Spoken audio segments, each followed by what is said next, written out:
اسلامی وراثت کا قانون ایک ایسا موضوع ہے جس پر بہت بات ہوتی ہے اور اکثر اسے غلط بھی سمجھا جاتا ہے۔ بظاہر یہ ایک غیر مساوی نظام لگتا ہے، لیکن اس کے پیچھے انصاف کی ایک اپنی منطق کام کر رہی ہوتی ہے۔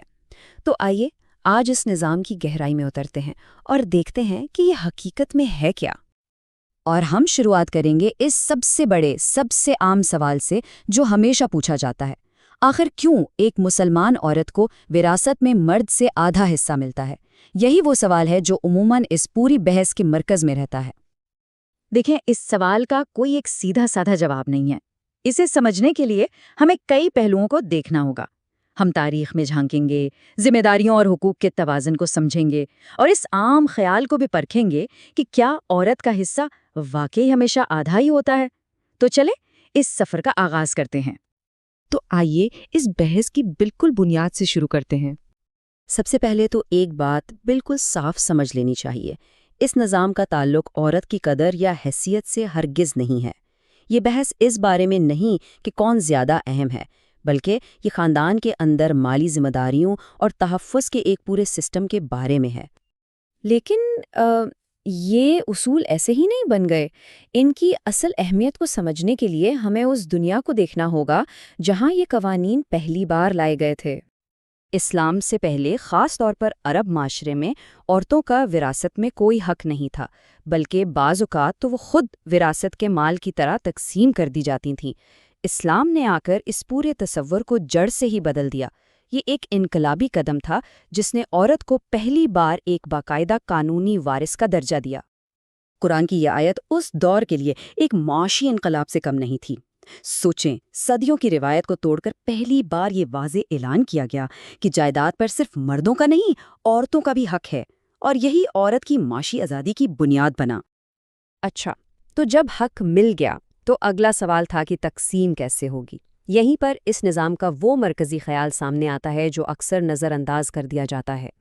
وراثت میں حصے کا تعلق صرف رشتے سے نہیں بلکہ مالی ذمہ داریوں سے بھی جڑا ہوا ہے۔ اسلامی قانون کے مطابق خاندان کی تمام تر مالی ذمہ داریاں بغیر کسی اگر مگر کے صرف مرد پر عائد ہوتی ہیں۔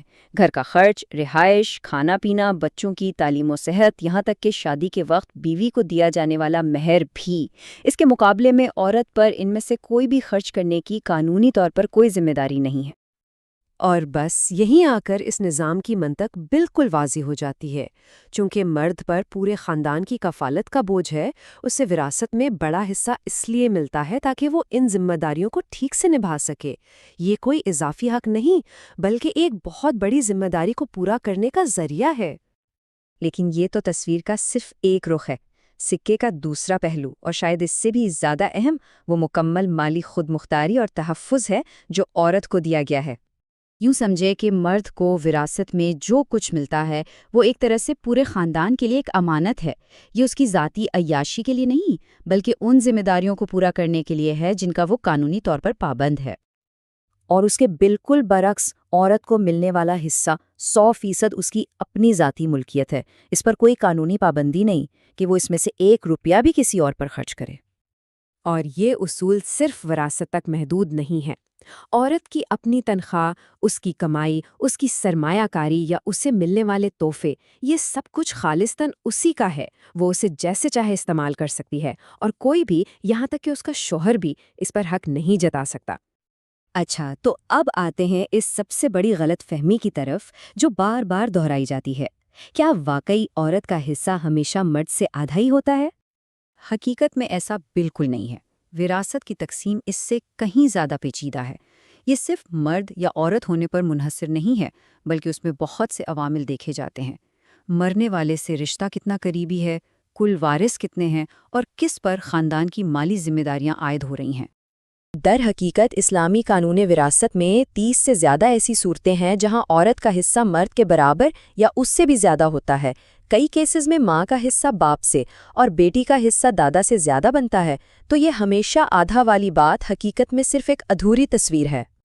تو اب جب ہم نے تاریخ، ذمہ داریوں اور حقوق سب کو سمجھ لیا ہے، تو آئیے ان تمام ٹکڑوں کو جوڑ کر اس نظام کی پوری تصویر دیکھتے ہیں۔ تو اس پورے نظام کا خلاصہ کیا ہے؟ بہت سادہ، ذمہ داری کے ساتھ وسائل۔